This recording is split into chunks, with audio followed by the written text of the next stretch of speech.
नमस्कार दोस्तों, मैं डॉक्टर संदीप। दोस्तों, आज मेरे साथ मेरा स्टूडेंट सतीश है। तो कुछ दिन पहले ये मेरे पास ट्रेनिंग लेने के लिए आया था। तो अब कुछ इनके सवाल हैं, शायद यही सवाल आपके भी होंगे। तो इनके सवाल सुनते हैं और उनका जवाब देते हैं। हाँ जी, बोलिए। नमस्कार जी। नमस्कार। मेरा पहला सवाल है कि ज्यादातर हमारे पुरुषों में समस्याएं है पेशाब में पस आना हाँ, और चिपचिपा पानी आना। क्या ये दोनों एक है या अलग अलग है? इसके बारे में बताइए। तो दोस्तों, बहुत अच्छा इनका सवाल है। एक तो जो हमारे पेनिस से चिपचिपा पानी निकलता है, यानी कि थोड़ी सी उत्तेजना आने के कारण या सेक्स इच्छा होने के कारण या कोई भी आप गलत सीन देख लेते हैं तो उसे देखने के बाद पेनिस से चिपचिपा पानी निकलने लग जाता है। एक तो वो हो गया, और दूसरा दोस्तों, जो हम पेशाब करते हैं और पेशाब में पस जम जाती है। तो दोस्तों, ये दोनों ही चीजें अलग अलग हैं। अब दोस्तों, इनके कारण क्या है? सबसे पहले तो इनकी जड़ है हस्तमैथुन। हस्तमैथुन आप करते हैं तो उससे हमारी शुक्र वाहिनियां कमजोर हो जाती हैं, और थोड़ी सी उत्तेजना आने पे ही वो चिपचिपा पानी आने लग जाता है। ये दोस्तों पीयूष ग्रंथियों का स्त्राव होता है। और इसके अलावा जो हमारे पेशाब में काफी ज्यादा पस आती है, यानी कि पीछे मैंने वीडियो अपलोड की थी, तो काफी काफी मात्रा में पेशाब में पस जम जाते हैं। यानी कि अगर आप एक डिस्पोजल ग्लास में पेशाब करते हैं तो उसमें लगभग किसी की 10% 20% मात्रा भी हो जाती है, और किसी की 25-25% भी हो जाती है। काफी ज्यादा ये पस होती है। तो ये पस जमने का कारण क्या है? क्यों इतनी ज्यादा पस आती है? क्या ये वीर्य ही है या कुछ और? तो दोस्तों, ये सारी चीज मैं आपको डिटेल में बताता हूँ। देखें, सबसे पहले अगर हमारी किडनी में किसी तरह का जख्म है या हमारी किडनी में पथरी है, तो ये दोस्तों सेम वही सिचुएशन हो जाती है। यानी कि जैसे हमारे पैर में या हाथ में कहीं कांटा चुभ गया और उसमें पस बननी शुरू हो गई, उसी तरीके से किडनी में अगर पथरी है या कोई जख्म हो गया किसी कारण, तो वहां पे पस बननी शुरू होती है, और वो ही पस हमारे पेशाब के रास्ते निकलती रहती है। एक कारण दोस्तों ये हो गया, और दूसरा कारण है हमारे मसाने में कहीं कोई इंफेक्शन है, कोई जख्म है, कोई पथरी हमारे अंदर हो गई किडनी से, जैसे वो निकली तो पेशाब की नली में कहीं वो जख्म उसने कर दिया, तो उस चीज की वजह से भी उस जख्म में पस बनने लग जाती है, और वो पस पेशाब के रास्ते निकलती है। तो दोस्तों, ये कारण है।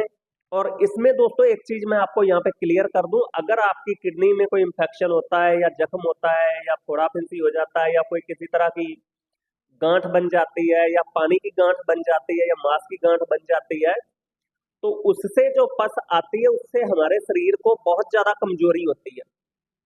और अगर हमें कहीं वैसे शरीर पे जख्म हो जाता, फोड़े फुंसी हो जाता, उसमें पस निकलती है, तो वो हमें उतनी ज्यादा कमजोरी उससे नहीं होती। तो दोस्तों, इसका जो इलाज किया जाता है वो सबसे पहले तो हमारी किडनी में या मसाने में जहां पे भी इंफेक्शन है, उस इंफेक्शन को ठीक किया जाए। उसके बाद हमारे शरीर में कोई कमजोरी है या हमारे पेनिस की नसें कमजोर हैं, उसका ट्रीटमेंट किया जाता है। और रही बात चिपचिपा पानी आने की, तो वो दोस्तों मानसिक उत्तेजना की वजह से, वो मानसिक उत्तेजना की वजह से, नसों की कमजोरी की वजह से वो चिपचिपा पानी आता है। प्लस इसके साथ ही अगर हमारा वीर्य बहुत ज्यादा पतला है, वीर्य में गर्मी है, मसाने में गर्मी है, तो भी चिपचिपा पानी आता है। तो इन दोनों का ही ट्रीटमेंट अलग अलग तरीके से होता है। किडनी के इन्फेक्शन, मसाने के इन्फेक्शन का जो ट्रीटमेंट किया जाता है उसके बारे में तो मैंने आपको बता दिया। बाकी जो चिपचिपा पानी आता है, इसमें आप धातु पौष्टिक चूर्ण, ठंडी भस्में, ठंडी पिष्टियां, ये आप यूज इसमें कर सकते हैं। तो इसके अलावा दोस्तों, काफी सारी मैंने वीडियो अपलोड की हुई हैं जिनमें धातु अपन दोष के नुस्खे मैंने बताए हुए, आप उन्हें यूज करके इस समस्या से छुटकारा पा सकते हैं। गुरुजी एक सवाल हो रहा है। हाँ जी। जिस बंदे को पस सेल्स भी आते हैं, धातु रोग भी है, चिपचिपा पानी भी है हाँ जी। और साथ में ही पूरी तरह से नपुंसक हो गया, उसका कैसे इलाज करें?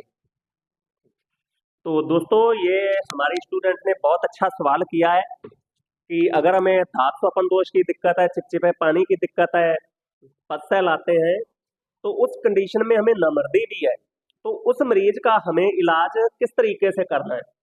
तो दोस्तों यहाँ पे सबसे पहले जो मैंने आपको बताया, आपको ये देखना है कि मरीज के मैदे मसाने में कोई इन्फेक्शन तो नहीं है, या किडनी में इन्फेक्शन तो नहीं है, या पेशाब की नली में कोई इन्फेक्शन तो नहीं है।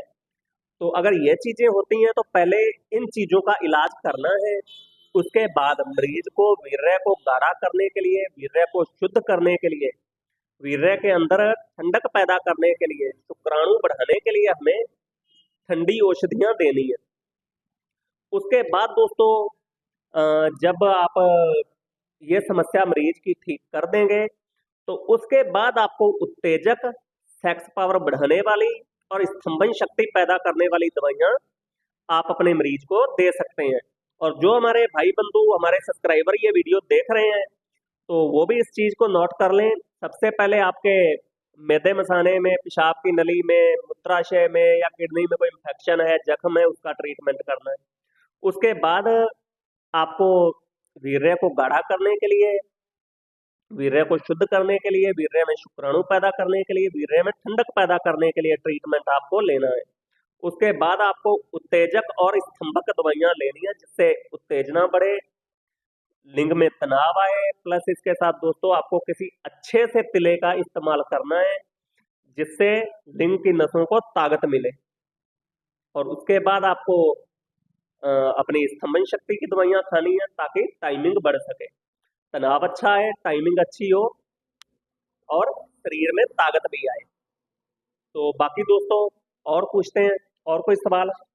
क्या गुरुजी 50 साल के बाद में भी नपुंसकता को ठीक किया जा सकता है? तो दोस्तों बहुत अच्छा सवाल किया इन्होंने, क्या 50 साल के बाद भी नामर्दी को ठीक किया जा सकता है या नहीं। तो दोस्तों यहाँ पे मैं एक चीज क्लियर कर दूं, नामर्दी चाहे 70 साल की उम्र में हो या 80 की उम्र में भी हो, उसे भी ठीक किया जा सकता है। इसमें दोस्तों शर्त क्या है, एक तो मरीज को हार्ट की दिक्कत ना हो, दूसरी चीज शुगर ना हो, लीवर की दिक्कत ना हो, किडनी की दिक्कत ना हो। यानी कि उम्र की वजह से कमजोरी आई हुई है तो उसे ठीक करना बहुत ही आसान है। प्लस अगर आपको दिक्कत शुगर या सांस की कोई दिक्कत हो गई, या ए टू जेड कोई भी बुढ़ापे की आपको बीमारी हो गई उसकी वजह से है, तो सबसे पहले दोस्तों हमारे लिए सबसे बड़ा चैलेंज है उन बीमारियों को ठीक करना।